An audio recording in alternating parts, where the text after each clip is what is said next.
Résoudre le réchauffement climatique sans nous restreindre en énergie, c'est un rêve industriel qui ne va pas sans risque. L'un des principaux objectifs de la recherche dans le domaine du captage et du stockage du CO2, c'est de s'assurer que les méthodes d'injection sont efficaces.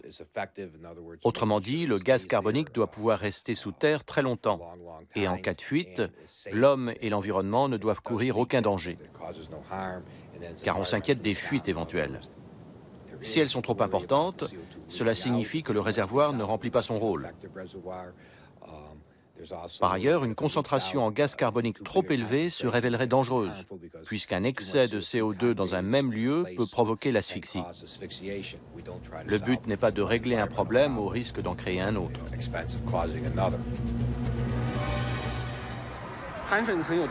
Combien de gaz pouvons-nous stocker? Est-ce qu'il y a des risques de fuite? Quelle est la surface exacte du sous-sol de stockage? Le CO2 se fluidifie facilement, donc quelle est la bonne pression pour l'enfouir? Tout cela est vraiment très complexe. De plus, cette technique de stockage géologique du CO2 est très coûteuse et pas très scientifique.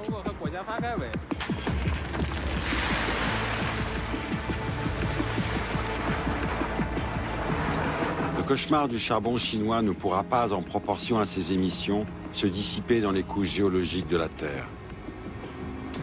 Elles sont dans ce pays trop rares et trop incertaines.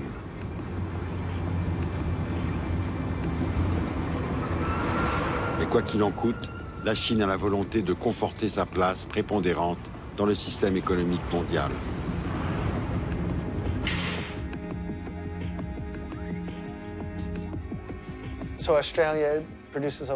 L'Australie produit de grandes quantités de charbon, lequel est exporté vers la Chine.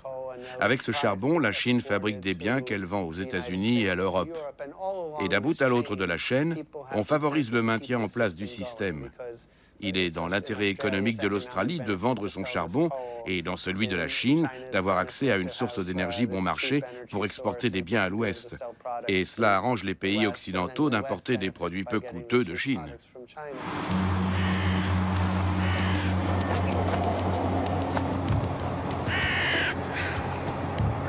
Les États-Unis ne connaissent plus depuis longtemps de croissance à 2 chiffres. Mais leur niveau de consommation est tel depuis des décennies que leurs émissions de gaz carbonique accumulées en font les principaux responsables. La première économie mondiale dévore toutes les énergies et à toutes les gourmandises. Mais c'est aussi le cas de la plupart des pays occidentaux et un calcul s'impose.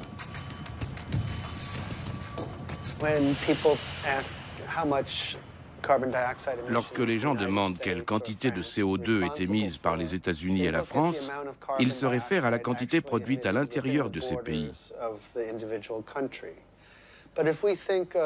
Or, il ne faut pas oublier que tous ces biens et services que nous consommons au quotidien chez nous viennent d'ailleurs. Par exemple, on importe beaucoup de produits chinois. Il convient donc de poser la question autrement.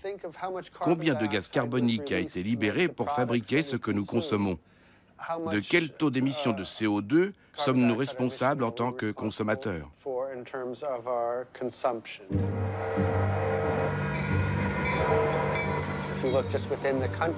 Si on s'en tient aux émissions à l'intérieur des frontières, on pourrait croire que la France, avec son programme nucléaire, ou la Suisse, ont une faible consommation d'énergie. Mais pour chaque kilo de marchandises importées en Europe, plus d'1 kilo de CO2 a été produit ailleurs dans le monde. La France et la Suisse comptent parmi les pays les plus riches de la planète, or ce sont les riches qui consomment le plus. Si on mesure le taux de CO2 émis sur son sol, la Chine est un plus gros pollueur que les États-Unis. Mais si l'on tient compte des quantités libérées pour produire des biens et services importés, alors ce sont les États-Unis qui polluent plus que la Chine. Donc la Chine émet du carbone pour que nous puissions consommer davantage. Par habitant, elle fait un bien meilleur score que les États-Unis. Et aucun de ces deux pays ne gagnerait à réglementer ses émissions de gaz carbonique.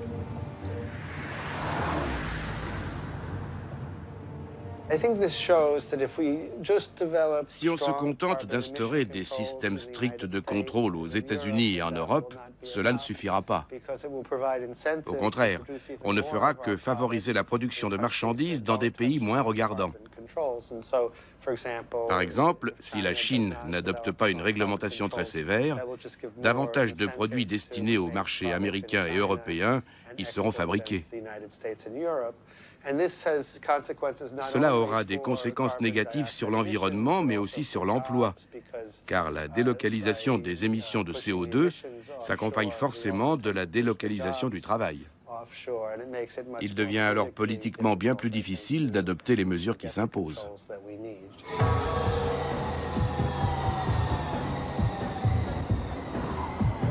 L'atelier du monde tient à garder sa totale liberté de produire. La Chine n'accepte pas de freiner son expansion économique par le biais du contrôle de ses émissions de gaz carbonique. La nouvelle importance de ce pays lui donne les moyens de refuser toute ingérence intérieure. Le sommet de Copenhague consacre l'ère de la puissance chinoise et le numéro 1 des négociateurs ne craint pas de l'affirmer avec aplomb. 现在到了这个哥本哈根会议谈判的一个非常关键的时期，所以呢，下面我希望媒体在提问题的时候，咱们尽量往这个积极的、这个有希望的方向来引导。And also try to be nice. Next question, please. I hope this is positive and hopeful, but what I would like to know is whether there are any circumstances in which China would be willing to have emission reductions checked internationally, checked, verified internationally. Are there any ways that that impasse can be broken? 我们国家也要定期的发布中国应对气候变化的政策与行动白皮书，那么也要这个定期的发布中国这个应对气候变化政策措施的这个进展报告。我想这个在这个墙外头可能架子上还有一些中国的白皮书也好，国家方案也好，还有这个进展报告。你们想说啥就可以说啥，当然也有一些限制，只要遵循一个客观公正能够实事求是不是说这个这个故意这个不符合事实的这样的评论，我想我们也是欢迎的。Et la Chine n'est plus seule. Elle a su trouver des alliés avec les autres grands pays émergents comme l'Inde ou le Brésil, soucieux eux aussi de préserver leur croissance. Face aux pays riches, c'est un surplace assuré. Au terme de cette confrontation, que deviennent les pays pauvres, dont certains sont déjà très menacés par le réchauffement climatique? En général, voilà comment ça se passe. Les États-Unis et quelques autres pays informent les plus pauvres de ce qu'ils ont décidé et leur disent « on va vous donner de l'argent, alors bouclez-la ». Mais l'un après l'autre, ces pays pauvres ont répondu « Écoutez, on a effectivement besoin de cet argent pour s'adapter. Mais on sait très bien qu'il n'y en aura jamais assez dans le monde pour nous aider si on se retrouve sous l'eau ou si nos pâturages sont devenus des déserts. » I'm here to say I am from the south and I am not responsible. I am owed economic debt, ecological debt, and climate debt, and payment must be done now.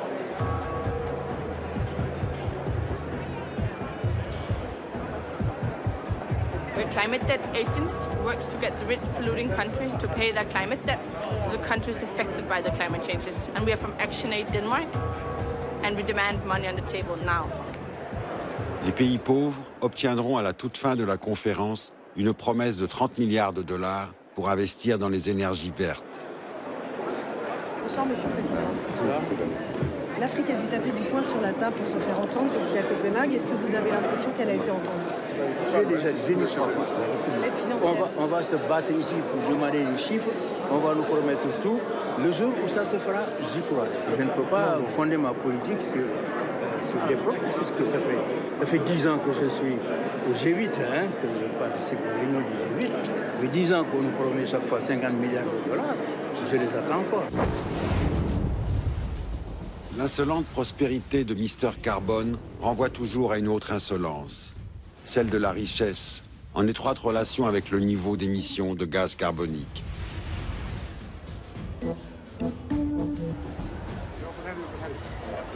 Et ce fut Hugo Chavez qui, par souci de provocation, souligna que lutter contre le changement climatique ne peut pas faire abstraction de l'inégalité sociale.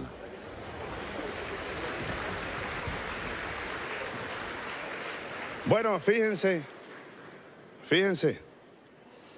por ahí tuve el gusto de conocer a este escritor francés, Herbert Kempf. Recomiendo este libro, lo recomiendo, se consigue en español, por ahí está Herbert, también en francés, en inglés seguramente. Cómo los ricos destruyen el planeta. Herbert Kempf, cómo los ricos destruyen el planeta. ¿Será que piensan irse para otro cuando destruyan este? ¿Tendrán planes para irse a otro planeta? Hasta ahora no se ve ninguno en el horizonte de la galaxia. Si presque 7 milliards d'humains vivaient comme nous, une seule planète Terre ne suffirait pas. Il en faudrait un peu plus de 3 si on adoptait les standards de vie d'un Français, et presque 7 si on adoptait les standards de vie d'un Américain. C'est-à-dire que la croissance économique est génératrice non seulement d'inégalités sociales, mais elle nous conduit droit dans le mur. Los 500 millones de personas más ricas, 500 millones, esto es el 7% de la población mundial. Ese 7% es responsable. Esos 500 millones de personas más ricas son responsables del 50% de las emisiones contaminantes. Cette relation entre revenus et émissions de gaz carbonique ne s'arrête pas à une comptabilité d'État à État. En fait, elle remet en question tout le système de la répartition des richesses dans le monde.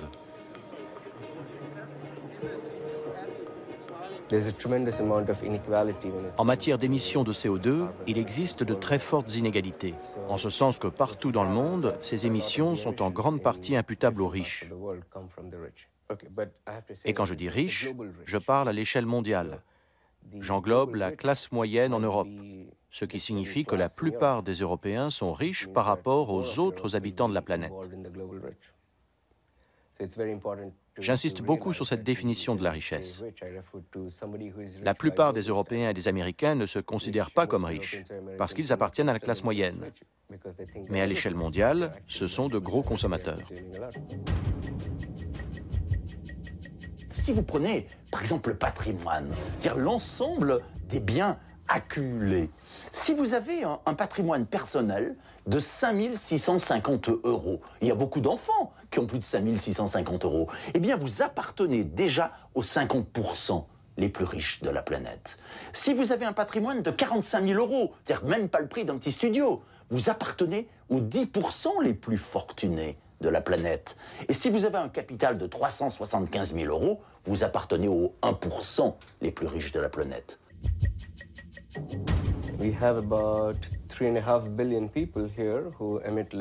Environ 3,5 milliards d'individus émettent chacun moins de 2 tonnes de CO2, soit plus que la moyenne indienne. Il y a ensuite près de 2 milliards qui produisent entre 2 et 10 tonnes de CO2. 10 tonnes, c'est la moyenne européenne. Enfin, plus de 700 millions de personnes dépassent les 10 tonnes d'émissions. Les États-Unis, par exemple, en sont à 20 tonnes de gaz carbonique par habitant et par an. C'est en Afrique, en Inde, au Bangladesh et dans quelques régions de la Chine qu'on trouve les taux d'émissions les plus faibles. Au milieu, vous avez le Brésil, la Chine, le Japon et la plupart des pays européens. Les plus gros émetteurs vivent essentiellement en Europe et aux États-Unis.